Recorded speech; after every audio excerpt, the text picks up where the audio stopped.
Greetings.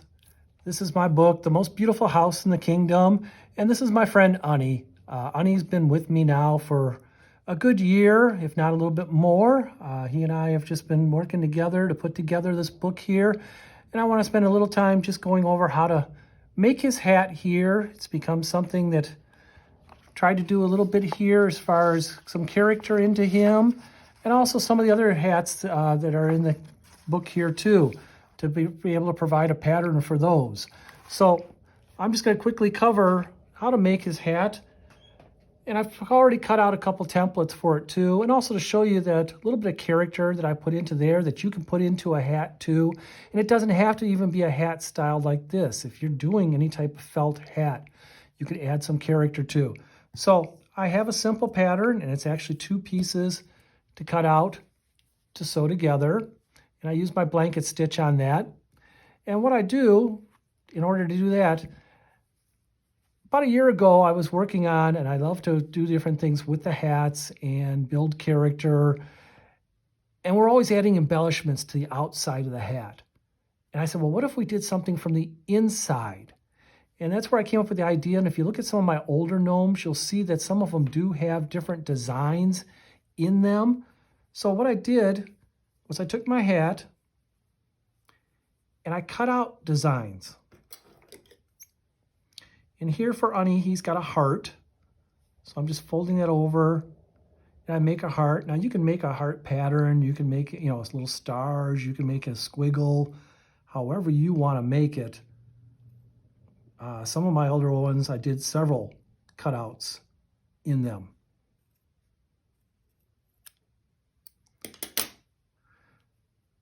But there I've made a heart. And now simply I go from the inside and I put something over it. Now, some of my older ones, some of the beginning ones of Unny, I just used material. I cut out another piece of felt or something and put that over there. But I wanted more of a woodland look. So what I did was I took some of the burlap I had and I cut out a piece to cover that up. So I just used the heart that I just cut out there. Give me a little model here. Cut that.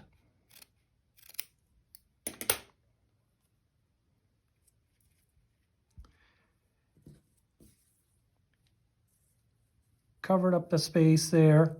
And then with my hot glue gun, just glued that on. So I got one here, just to give you an idea to show you. Just glued that in place and then started making my hat. Now the fun part was that I did have other ones that I just added, like I said, different colors or different layers of colors. So that was something different to do to add to the character. So I got my cutout, my 2 patterns of hats. I put them over top of each other. And then I got a floss. And this is an embroidery floss. And I like to have sort of a contradictory color a little bit, just so it stands out on there. But I also wanted to go with his body. So I had these colors. Just to show you those who are, using my patterns, I start across from the nose and down just a little bit. And what I do is open up the inside and I'll put it through there first. The reason I do that is so I'm hiding the knot inside, in between there. And then go ahead and sew that down. So again, I'm going over just a little bit below the nose here to start out with. So what I'm doing is making a flap here for in between.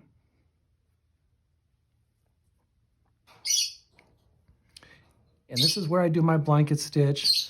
Now, when I'm doing the hat, I try to use as long a piece of floss as I can use because I want it to go all the way around. And when you're using a blanket stitch, you do use quite a bit of floss or thread. Here I'm just using a shorter piece just to give an example of what I'm doing. But as I said, I use a longer piece so I'm not starting and stopping. I don't want to have to put more knots into it. And then here I just go up the side.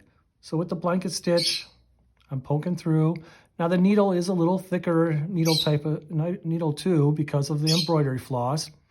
And then I pull my floss through. It's a little bit slower too because you want to see if you can get things lined up as much as neat as possible too, because you're actually showing it on the outside.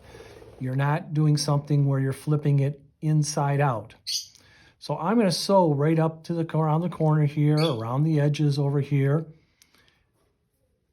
And I've already got my cheat going over here.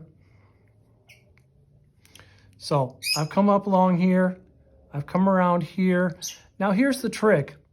Once I get around this corner here, I like to add my polyfill stuffing. Just little pieces. It is so much easier to put it in once you get around this corner than once you get down here somewhere, because then you're trying to push it back through.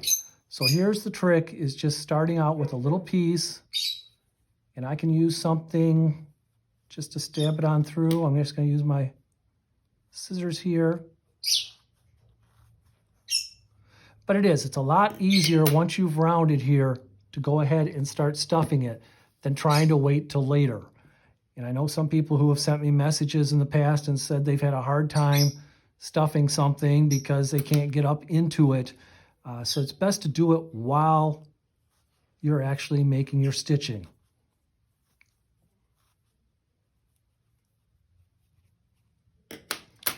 So we've got a little bit of stuffing in there. It's being puffed up. I would just go ahead and keep stitching then.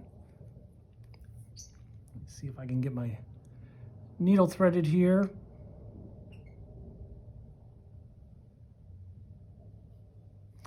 And once again, I would be using a longer thread to do this with, a longer piece of floss, just to keep it consistent.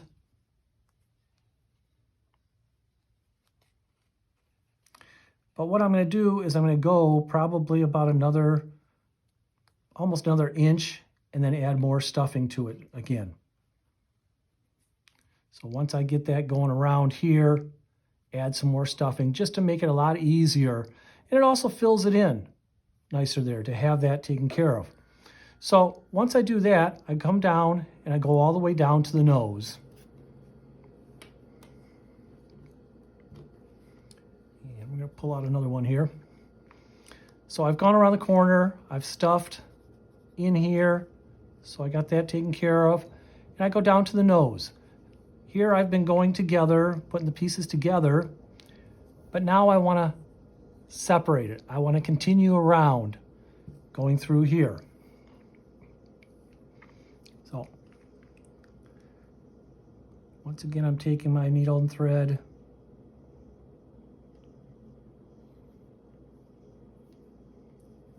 And now I'm just separating the two.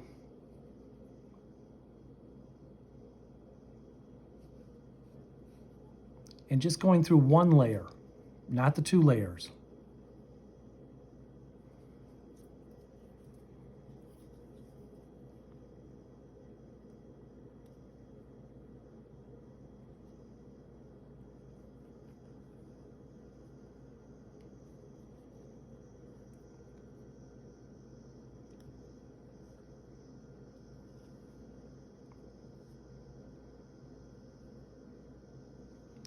So as you can see, I've started coming around the turn here, just doing the one.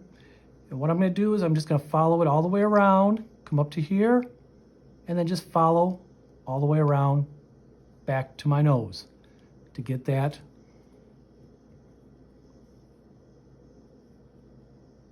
all the way around. Do the back stitching here, and then all around to here. And that gives me my hat. So I have my heart shape in there. I got my hat together there. If I had my body all together, I would just put it on there. I do a little bit of glue just on the back here, lift my flaps up, start on the back, put some glue on there, and then glue along, put my nose on, and actually attach it right to there. So that's how I'm doing Unny the Gnome's hat. Just wanted to give you a little variety there, a little bit idea. One of my other patterns that I have, I call it the King's Court's Men, is the same type of thing. It's a hat that curls to the front. If you saw my one of my other characters, Ambi, and his little teddy bear bar, he was wearing one of the King's Court's hats. Same type of thing. I'm doing my blanket stitch. I'm starting across from the nose, and I'm going around and doing the same thing and opening up the sides. So just wanted to give you a little help there on putting that together for those who are trying to get a little bit more adventurous, who have bought my patterns, who want to try to play a little bit with something else. Again, this is my good friend Unny, with his book has just come out there, The Most Beautiful House in the Kingdom. I appreciate you guys. I love everything you guys are doing. As I keep saying that you guys are just so creative, and I love to see the different things that you do. So if anything I can do to help out, let me know. And I'm going to see what I can do about getting some of the other books out to you too. Thank you.